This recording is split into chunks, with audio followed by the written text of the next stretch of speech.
is 12:05. The first order of business is public comment.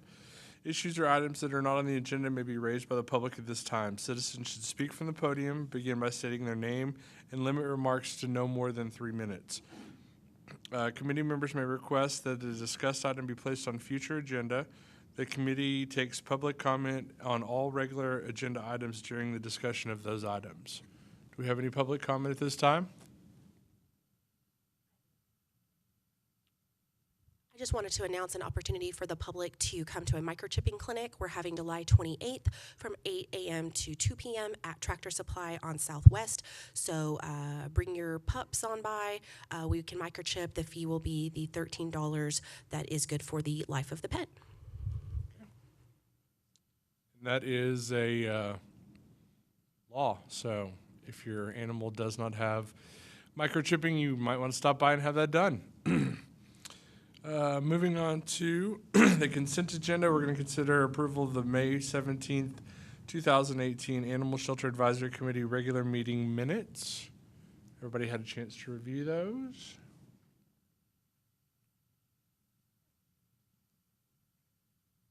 Motion? Motion. Motion? Second the motion. Thank you. And second? All in favor? Aye. All opposed? Approved as written. Number 4, the regular agenda, discussion of possible action related to the monthly shelter numbers for May 2018. Thank y'all. I did want to go over the May figures. We do have some interesting things going on at the shelter, so I wanted to be able to report on those. For May 2018, we did have 671 new arrivals. You'll note that that's a dramatic increase from prior months. That's about a 60% increase. That's also the highest intake we've had in a year. That is largely due to kitten season as that ramped up to its peak, and I do want to touch on that again in just a second. But that is the largest contributor to why our new arrivals were abnormally high. We had 158 animals either adopted or transferred to other rescues. That's about average for us. We also had 64 animals redeemed by their owners. That also was about average for us. Unfortunately, we did have 400 animals euthanized. And you'll see in subsequent pages, a vast majority of that is related to failure to thrive kittens. That we had a ton of tiny infants that we did our best by, that we tried to give every opportunity. We bottle fed a number of animals. We tried to match those tiny kittens with a mama, and if they came with their mama, kept them on their mama. And unfortunately, there were a number that either died in custody or were euthanized for failure to thrive as they were suffering. So a large number of euthanasias, about twice what we normally do, and largely due to kitten season. 31 individuals used our microchip clinic, and at the end of the month, we had 284 animals left in the shelter. That yielded a 55% live release rate, much less than we had been averaging through our winter and spring months, but to be expected with the large volume of euthanasias that we had, unfortunately. So as we break down the, you'll note, forgive me here, this 400 euthanized, about 34 of those were actually deaths in custody, and so 366 were actually euthanized, use of the controlled substances. 291, the vast majority of that, were cats. And so you'll see that the euthanasia for dogs was actually down, but the cats really did a number in May. We tried to prepare for it the best we could, but it certainly exceeded what we were able to deal with healthily. And again, 8 skunks were euthanized and 5 other wildlife, which included possums, the like. Okay, another way to break down the euthanasias, 228 were euthanized for sick, injured, or failure to thrive. As I mentioned, that's the biggest part of it there. Excuse me. And so we I will brag on my staff. We did a tremendous amount of trying to keep mamas with their babies, trying to accommodate them, keeping them in a healthy and quiet place, to let those babies have every opportunity to thrive. I'll say this: I think we would agree that we had way more cat adoptions than we ever could have imagined. We really tried to get those animals out of there while they were healthy and adoptable, while they were cute and fluffy and in a great place. It's just it was too much, and so it's something that we've got to address in future spay-neuter initiatives, that until we address the spay-neuter of cats, including feral cats, that we are going to continue to have just brutal kitten seasons through May and June. April, we saw the beginnings of it, but it just continued on to a level that was quite hard to manage. So that was May. Yes, sir. Yeah, go ahead. When I'm approached by members of the public, they typically, so aggressive bite quarantine, and it'll typically be someone saying, you just haven't given them the love that they need. Can you tell us what the law is? Is there any leeway if you have someone you have a pit bull that's bit somebody? What is the law on this? Well, to use that example, for example, so let's say my pit bull bites you. It will come into the shelter under a 10-day quarantine period. If I do not redeem that animal, we would consider euthanizing it, as it has a bite history against a human victim, okay? If my pit bull bit your pit bull, and your pit bull, as the victim dog, came into bite quarantine, and you didn't redeem it, we would consider placing that animal up for adoption. We would temperament test him. We would give him every opportunity to say, he was the victim here. He did not create this situation. His owners failed to come and redeem him, but otherwise a well-tempered animal. We've assessed him. We've sent him through a temperament test, and we find that he is a healthy, happy, adoptable pet. And so that makes a difference. Was it the aggressor animal or the victim animal? For an animal, or did the aggressor animal bite a human victim? That's where the state law becomes in, and it doesn't say that I shall euthanize a dog because it bit a human victim. You have every right to come and redeem your dog. I have every right to come and redeem my dog that bit a human victim. There may be a court proceeding. Your dog may be declared dangerous. You may have to go through some additional steps to keep that animal, but we would consider it not adoptable if it has a history of biting a human victim. Sometimes there are extenuating circumstances where we would consider otherwise, if there was a provoked bite on a human victim, for example.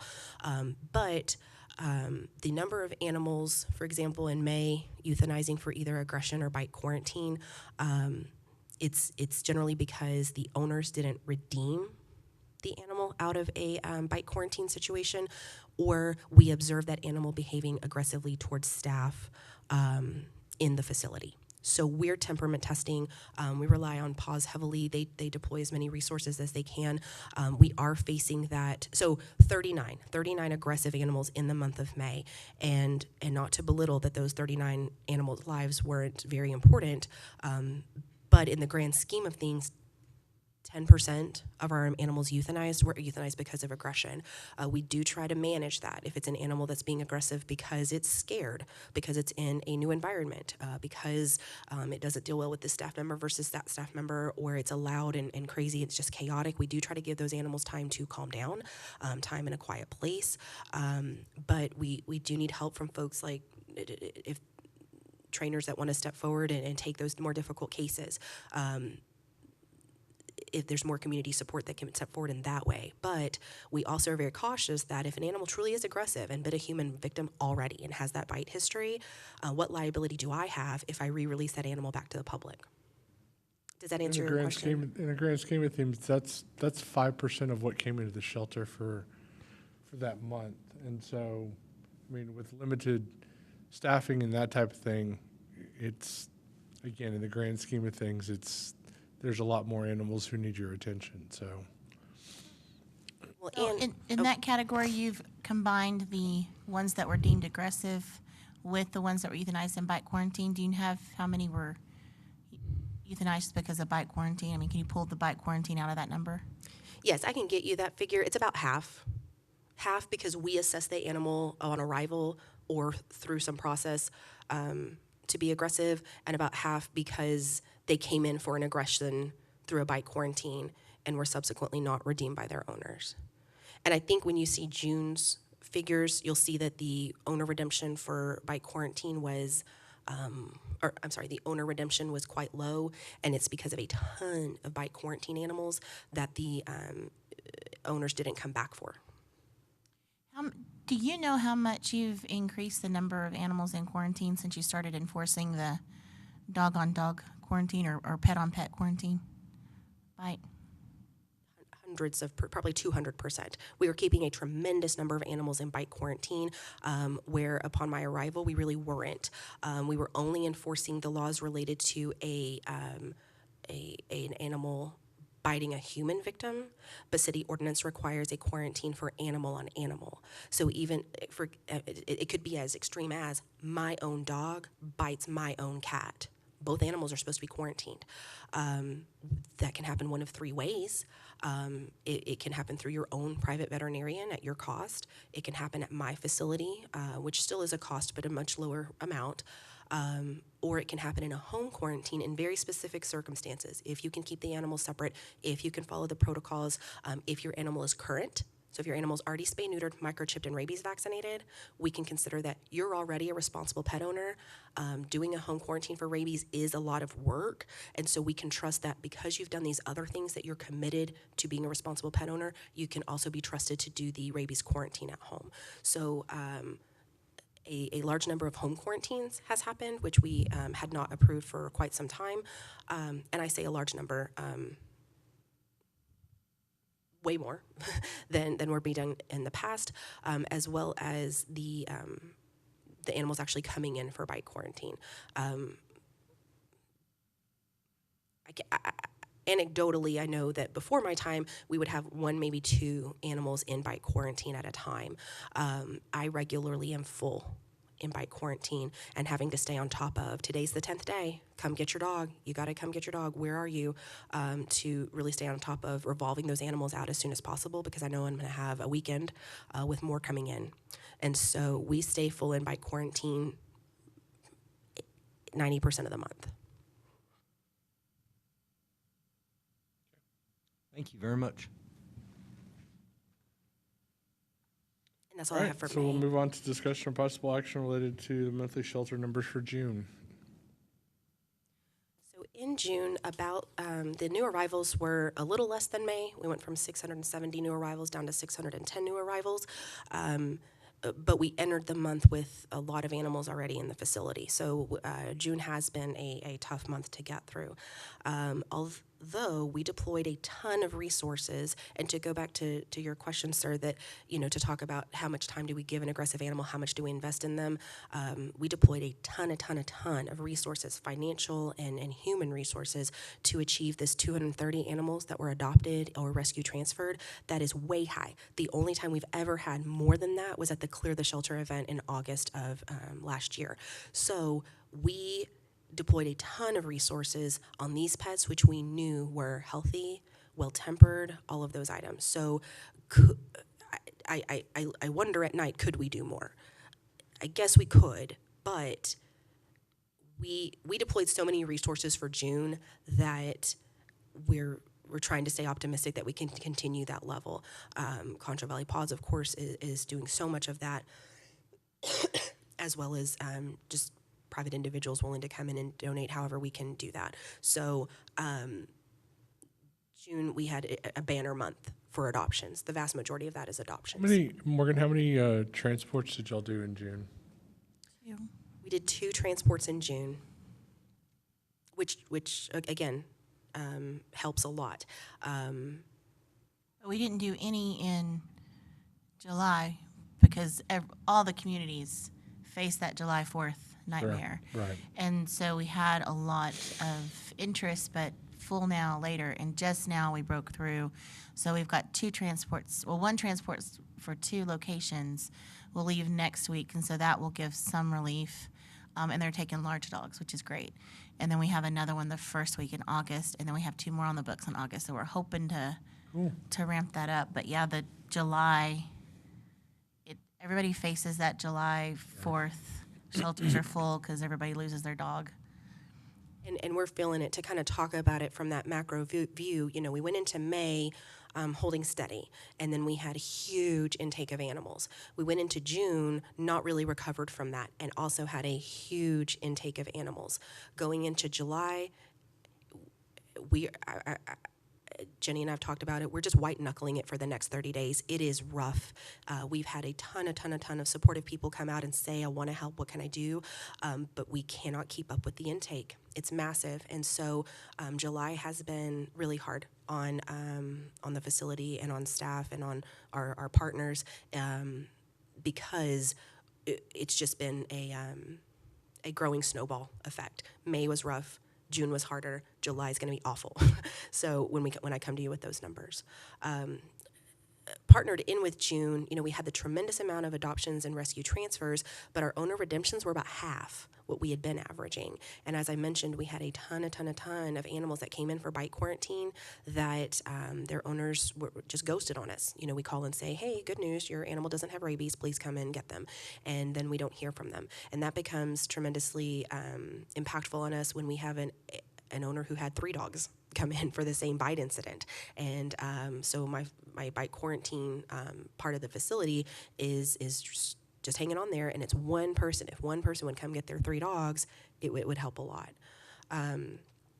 We did see about 310 euthanasias, a little less than in May, but still high for us. And then a record low for microchips as well. So we left June with 315 animals in the shelter. I think I've shared with y'all before that when it's over 270, I start freaking out. We are definitely freaking out. But because of the massive adoptions and rescue transfers, we had a 65% live release rate. And so I think we were very pleased with that increase. You know, before this kitten season hit, we had been averaging about a 70% live release rate. So to have a summer month like June where the intake was so high and still have a high 60s live release rate, I mean, that's a game changer, y'all. We've never seen anything like that. So we can really, I guess, be proud of that activity that we saw there in June. And again, we had 297 euthanasias.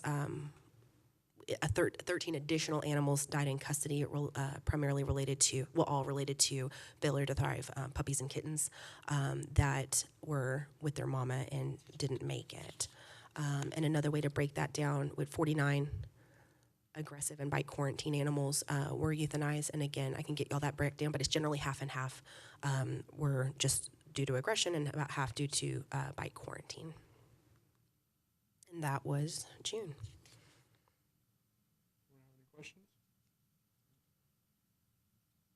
I have a comment, and I know that's something that I've mentioned to you, Morgan, in a private setting, but one of the things that I would like the committee to look at maybe on a future agenda, and I don't know what our authority is on something like this, but when an animal is not redeemed, and correct me if I misspeak, but if an animal is not redeemed out of rabies quarantine, that owner just walks away from the situation. There's no fines. There's no citations. They just basically surrender their animal. The animal's destroyed. It's a huge burden on the shelter. It's a huge burden on the staff. And I'm always advocating for putting that responsibility back on the owner. And I think if you're not going to come get your animal, you should still be responsible for the fact that your animal wasn't current on rabies, that your animal was, in a lot of cases, was at large, and things of that nature. So if that's something we could look at, whether or not we have the authority to make a suggestion to council on that or not, I don't know. But it is something that bothers me because I think that we're in the position where we need to set an example, and if we don't put value on these lives, we can't expect our community to. So what's the average cost to you, Morgan, for a quarantined animal? Obviously, you're getting them current on shots, you're feeding them, No, kenneling so them? if an animal comes in for a bite quarantine, we do not vaccinate on intake because it can influence the observation results of any potential illness. So, for example, if we're observing for signs of rabies, we do not give a 5-in-1 DAPV vaccination. We do not give a Bordetella vaccine because if that animal has an unrelated bad reaction to that vaccine, what if it's rabies? And so those animals are not vaccinated on intake. I don't know what I charge to care for those animals daily, but it's in excess of $50 per day for staff time and supplies. The fee that we're authorized to charge is a $10 boarding fee, and that's the same as if, let's say, your dog was brought in as a stray dog on Monday, you come to pick it up Tuesday, we would charge you $10 boarding for the time your animal was here.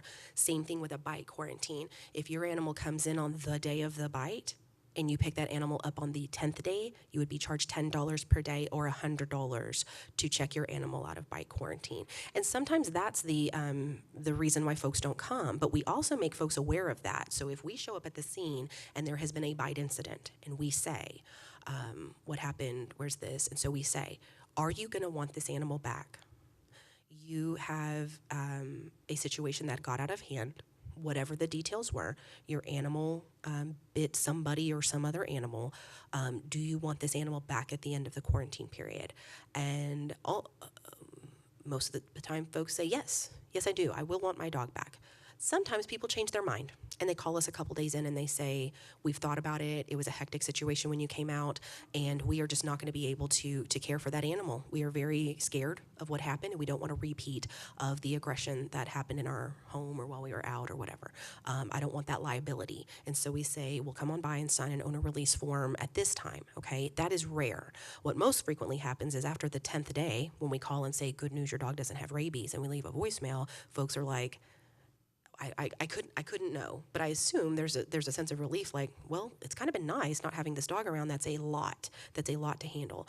And I speak mostly about dogs because we hardly ever get cats in for bite quarantine. If a strange cat bites you, it's hard to find it again after the fact.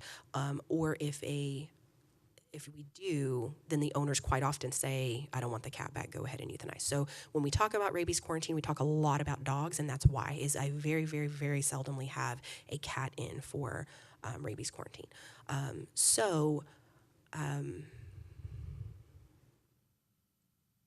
It would be, so they're charged the $10 per day. To redeem their dog at that time. They're also given 10 days to become compliant with the local laws. So they have 10 days to get that animal spay-neutered, rabies vaccinated, and microchipped, which we can do there at the shelter. We offer it upon redemption for the $13 fee. So ideally, you're leaving with $113 that you've paid to the shelter and a veterinary bill for a rabies vaccination and a spay-neuter, which at private cost can be, wherever you shop that around to be. Is $10 the most y'all can charge? It's the fee approved by council. We could increase the fee. I guess my point is to Jenny's suggestion, which I'm in agreement, we need to have those numbers in order to give to council. Yes, and what Jenny and I discussed was, can I, after the fact, so council's already mandated that $10 shall be charged. It's not an option, it's a shall be charged, right? So in the event you ghost on us and you don't come get your animal, well, I have your address, I have your name, can I bill you? Can I bill you the $100?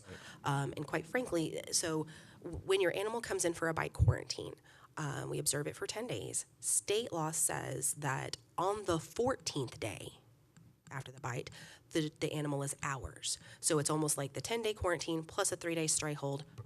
On the 14th day, the dog is ours, so that there's not this perpetual, oh yeah, I'll come get the dog tomorrow. Oh, I meant the next day. So on the 14th, the dog is ours, and as I mentioned, we assess, was it a victim animal? Can it be saved? Can it be placed up for adoption? Or should it be euthanized? So at that point, it would actually be $140 and a euthanasia fee. And so I've asked internally, can we bill that charge after the fact? The citizen's not standing there in front of me, but they still owe the money, or do they? So I was working through that internally, but we can certainly talk about that because the fees are set at the council level. Well, Well, and then I think for the most part, by and large, I think that rabies quarantine is filled with animals that are not spayed and neutered. I would venture to say a large percentage of them were at large when the bite took place, and they're not current on rabies. So there's 3 violations, and they're not microchips. There's four potential violations that people are not being held responsible for if they just leave their dog there. So in addition to not paying for the time to quarantine, they've not been held responsible. They just go and get another dog. I mean, that's the cycle that I see, and so that's why I'm very interested How would in how that. would you go about billing them? Well, I know that if I don't pay a speeding ticket, they come knocking on my door. I mean, I don't know what the logistics It ends are. up being but- a citation that could be attached to No, their. I can only issue a citation if I have you here in front of me with a violation in front of me. I guess I could cite for a violation I observed days prior, So but could you you have to s- be there to sign it. I can't cite you in absentia. So can you do the citation at the time you pick up the dog? We could. I mean, I want to encourage people to redeem their dogs. I would rather it be cheaper for them to come pick up their dog and be responsible than for them to get off scot-free and the dog be euthanized. I just think it's a terrible Well, there was- precedent that's been set. Yeah, and there was a prior school of thought that let's cite for everything. You're already in violation. The spay-neuter ordinance has been in place for years now. The microchip ordinance has been in place for years. The rabies vaccination is always law. So there was a school of thought that we cite for everything. And then we moved away from that to say, instead of paying the municipal court fees, I just want compliance. So I'd rather give you these days to get compliant, save the money you were going to spend on a ticket and spend it on your animal. And so that was the thought behind not citing for everything. And to this day, if we find your dog at large and your dog is at large, not spay-neutered, not microchipped, not rabies vaccinated, I don't issue 4 citations. I issue 1 citation and give you 10 days to do the rest. Because, Is it possible to issue the citation and then forgive the citation if they get into compliance like it ma'am. is for like defensive driving? no. No? So we can bring that back, but I also was working on that internally. You know, what authorities do we have to do that? Maybe, Jenny and I, with some folks from the city and you, can work on putting something together. Sure. Anybody else wants to join? Okay. Anything else? No, sir. Well, not on June. Oh, You have another agenda item. I was going to go. Okay, go ahead. Sorry?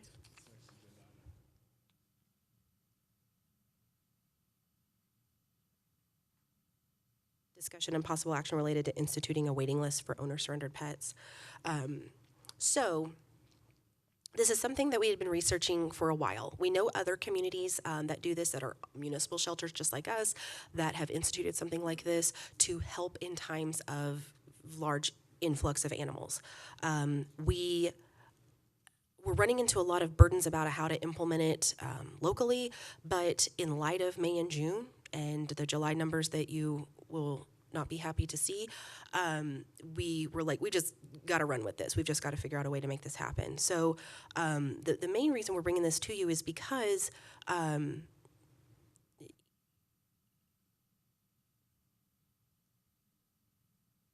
forgive me, there should be...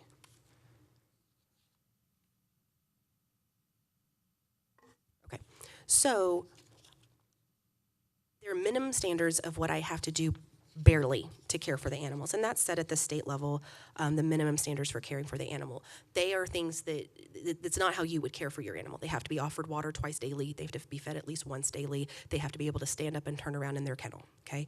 So those are a bare minimum. But if you were really gonna set some standards of care, some generally accepted ones are that you have to have freedom from hunger or thirst. You have to have freedom from discomfort. You have to have freedom from pain, injury, or disease, which is something we fight in our facility. Do our animals have freedom from disease?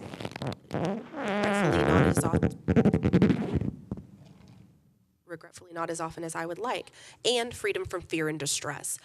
We have talked about that this one is one that we are not comfortable with. You know, do our animals have freedom from distress? So One of the ways you do that is with management of your population, not carrying those large volume of animals. There's also a kind of minimum. I included this article in y'all's background that I think really wraps it up, because it talks about standards from the National Animal Control Association, of which we are members, as well as the Humane Society of the United States, that say there should be a minimum of 15 minutes of care time per animal per day. So a quick math is, for 40 animals, you would need 10 hours of care. Well, we just talked about June. I had 315 animals. That means I should be deploying almost 80 hours of care per day to those animals. That would require 10 staff members. I don't have 10 staff members. For July in particular, we have a whole bunch of people doing things that are not their main job. I have animal control officers in the facility cleaning. I have front desk staff cleaning. I have, we are just doing everything we can to keep up, because we're carrying this large amount of animals, and we've got to get a handle on that, right? So we're proposing doing a waiting list, and what we mean by that is for owner surrendered pets. And anecdotally, to let y'all know how that feels in real life, is we were very nervous the week before 4th of July. We knew it was going to be our biggest week. We knew that it was going to be crazy. We knew that we were going to have a large influx of animals. We thought they would be strays.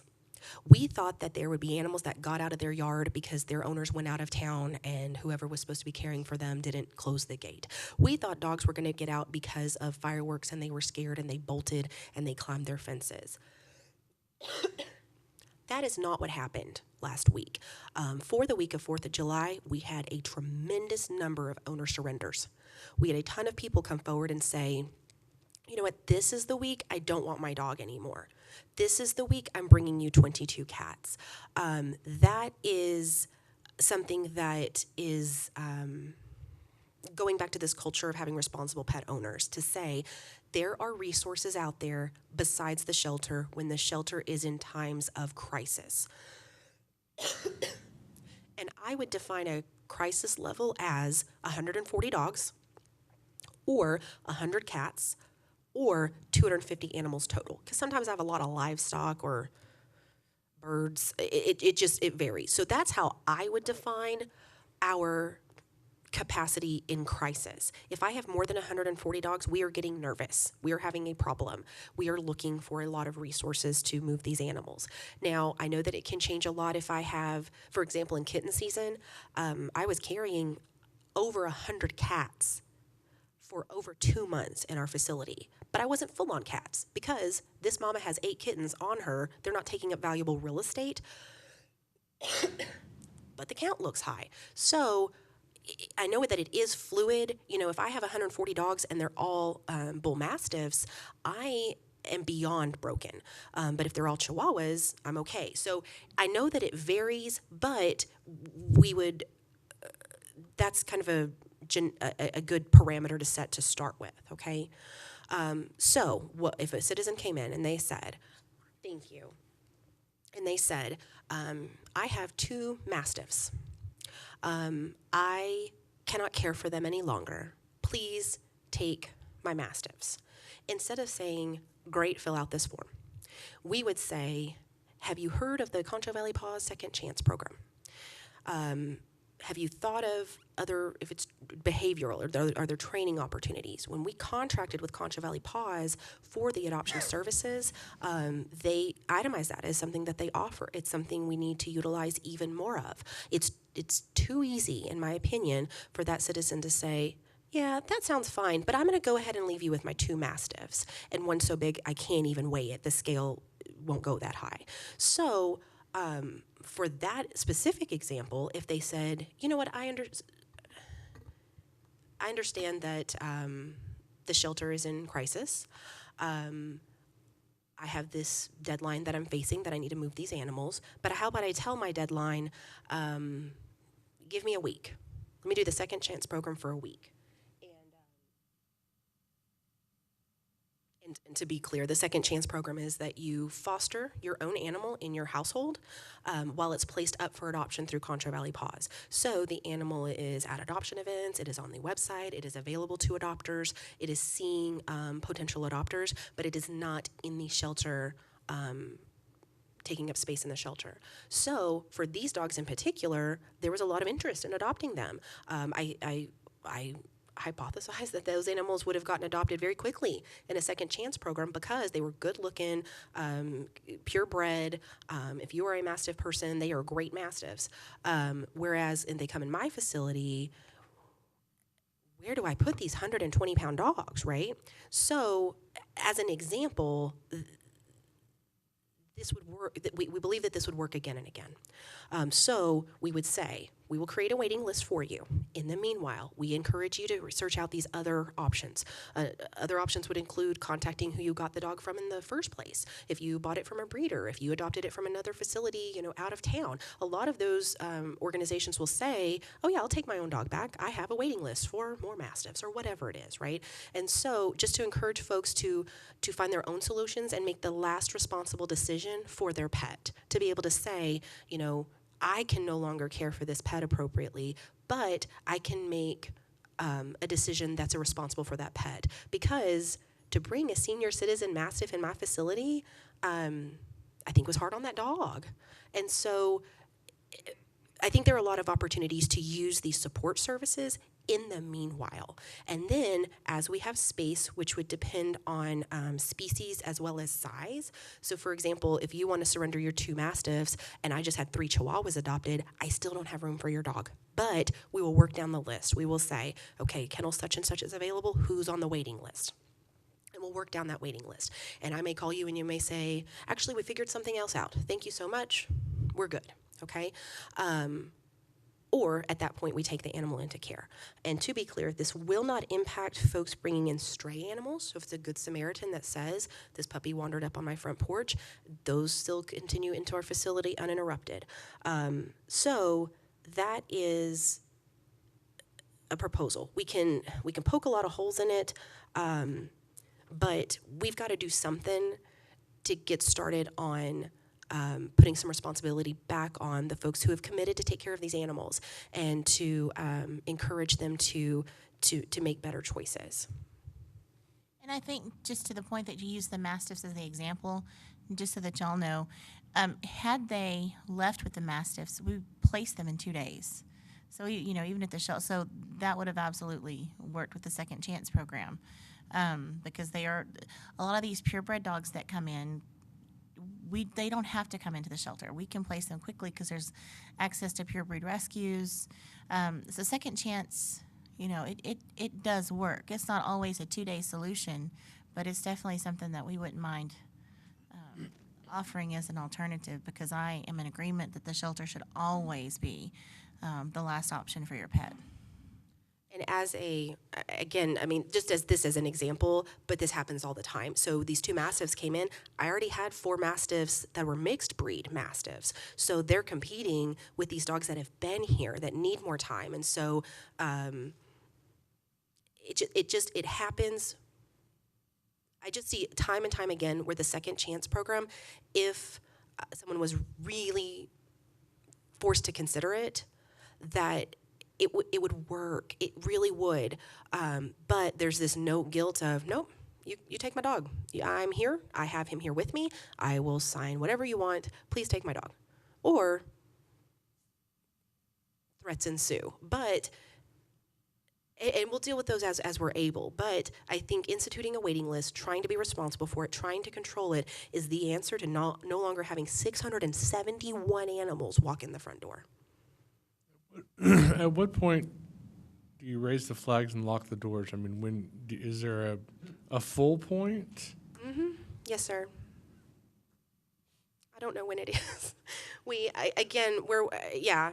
I mean, I'm full on supporting this, but my thought is, if you tell somebody, and hopefully this is the exception, not the rule, that we're going to put you on a wait list, they don't go home and turn them loose in the alley.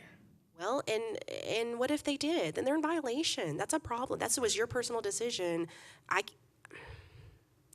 I know we have a responsibility to this community, and I firmly believe that daily we provide an exceptional service to this community. And if you personally choose to let your own dog loose, And I agree, but my thought is the animal. If somebody just opens the gate, then you end up with traffic issues and that type of thing. So then we get involved and pick it up as a stray. there's a lot more humans who need to be in the shelter than dogs. But This is not a perfect solution. It's a start. Bob Salas, Director of Neighborhood and Family Services. To get to your point, we had the same criticism when we considered closing the side kennels. The argument against that was that people would turn their animals loose. In 3 years, we had one. So, well, and yeah, I mean, I don't think people do that. It's an issue that we have to kind of be aware of, but I certainly wouldn't be concerned about that. So, I think that what I kind of like about the suggestion that she's making is that you're not telling people, no, we won't take your dog. Right. You're telling people we will offer this as a resource to you, and we have space. So it's not a hard no. That's correct. Which in Yes. the past we had closed the shelter prior to Morgan's time there, and it was a hard no, and I think that didn't set well with some people. But there are other resources out there, and I think that this just kind of forces their hand to look at something more than just the, because what we're at, honestly, it's like, Morgan's absolutely right. This may not be the perfect solution, but I don't know what that perfect solution is, because before 2015, if they had 15 dogs come in and they needed 15 kennels, they went and selected 15 dogs to euthanize. And that's what we want to try to avoid, because it really is a barbaric system. It's like they're being euthanized for no fault of their own, just there's no space for them. And that's hard on the staff. It's hard on the shelter. And I don't think it's what people want their taxpayer dollars going to with the shelter. So I'm in support of doing something like this. I think it's an opportunity to try to give people the chance to do what's right for a change. And the Mommy and Me program is something that we just started this year, and we have had a couple people take us up on that. And that's where they have a pregnant mom or a mom with brand new litters, and they're in a moment of panic, and they come in and they're going to surrender the whole thing. And we say, no, take them back home where they can nurse and thrive, and then we will take the puppies from you and rehome them, which ensures that we get those puppies fixed and we break that cycle, and then we get mom fixed for free, and you get to keep your mom, and we'll help you get her in compliance with all the laws.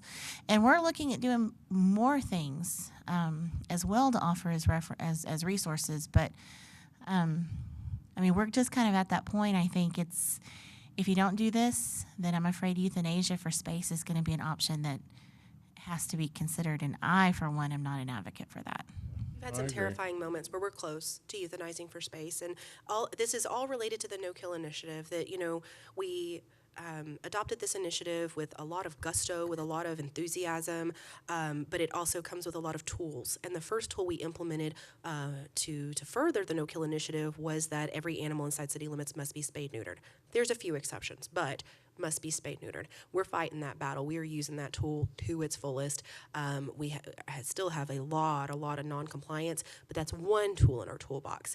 I think this is another one. When you read all the no-kill literature, when you go to trainings, when you speak to folks that are very deep in this culture, they say there is always room for one more animal. There is, if you get a water trough and you put 12 Rottweiler puppies in it behind the desk drawer, and they are available for adoption and they sit in there, that's not something we're comfortable with, but we're having to make those creative solutions. Right now I have a mama cat with 9 babies in a kennel in my shelter supervisor's office because it's the cleanest place we have in the facility. Now, in the past, we would have had to consider just euthanizing all the babies for failure to thrive, but Mama's there with them. She's by all accounts a healthy cat. She birthed all these babies, and we're going to give them the best chance that we can. And so it's just, at what point are we full? when I'm putting cats in the office, when I have 6 cat for kitten season, Jenny bought 3 and I bought 3 cat condos and put them in the lobby and filled them with litters of kittens. And we moved a tremendous number of cats. I think we were very surprised at how many cat adoptions came forward because historically cat adoptions were basement low. But is that safe? Is that fair to have 6 cat condos cluttering up the lobby? Is that the best way to prevent the spread of disease? Is that well, our hope is that they're out there for about a week and then they get adopted. And that happened a lot. But, we constructed cat kennels because they were the right place for cats. This is a stopgap. This is an emergency situation. We're not going to always have cats in the lobby. But we did it because we had a lot of really good-looking kittens, and we needed them in front of people to try to get them moved. And so we're doing a lot, and we're carrying a lot of animals, but we're at a critical point now. And again, we wanted to put this back on owner surrender specifically because of the responsibility and the commitment that we expect folks to make to their own pet. It's their pet.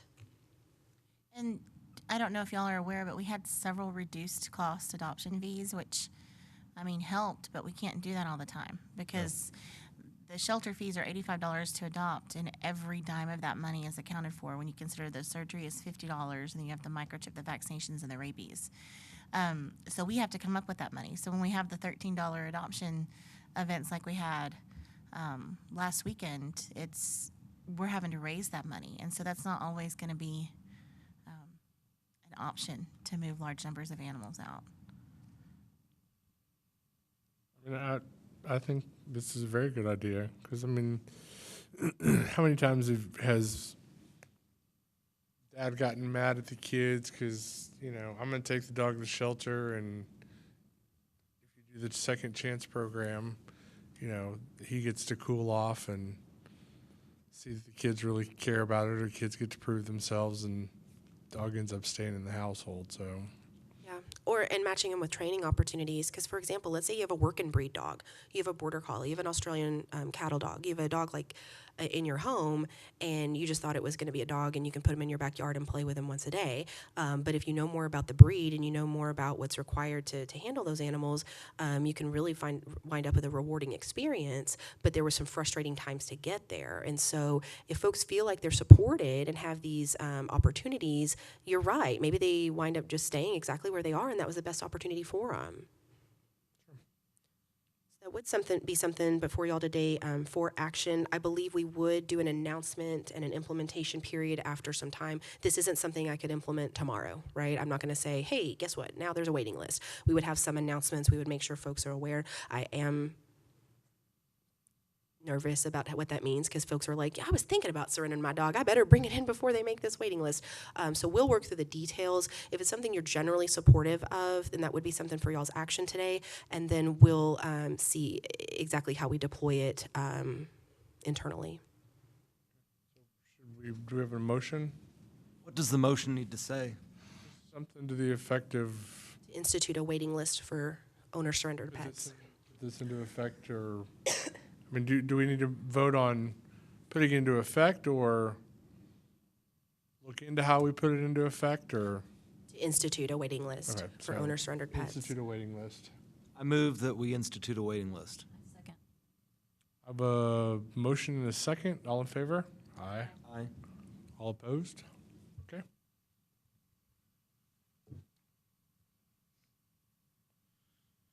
Do we have any follow-up and administrative issues to go over? Just the item Jenny asked for. Unless y'all have anything else. I got a quick question. How many openings do you have right now that you need to fill? For personnel? 7? A lot for us. We're a staff of about 20, and I have about 7 vacancies. And so, and Bob and I talked about that this morning. How do we increase recruitment and retention? What does that include? It would be 1 animal services officer, 2 full-time shelter assistants, and 4 part-time shelter workers. No, I filled one Monday. So 3 part-time, so 6 vacancies right now, which is why 315 animals is a real problem, because not only do I have a lot of vacancies, they're my in-house vacancies. They're the ones that clean up daily. So that's why animal services officers are saying, we're going to have folks in the field taking calls, but we're going to have 2 folks in-house cleaning for a couple hours every day, because that's where we're bleeding right now. If you're looking for a job, Holler. I would just like to take just 1 second to commend the PAWS staff and the shelter staff. We have a staff of 4 in PAWS that is handling all these adoptions and these transports, and it's not an easy feat. And to see everybody working together to accomplish this, and to see what the shelter staff is doing to maintain all these lives and try to keep the No Kill initiative alive is it's very impressive. And I don't think you can't see that from the outside. So I wanted to have the opportunity to say that. And I think there's a lot of good things happening, but there have been a lot of scary moments because we don't want to lose everything we've fought for. absolutely. Okay. If there's no other business, we'll motion to adjourn. Second. All in favor? Aye.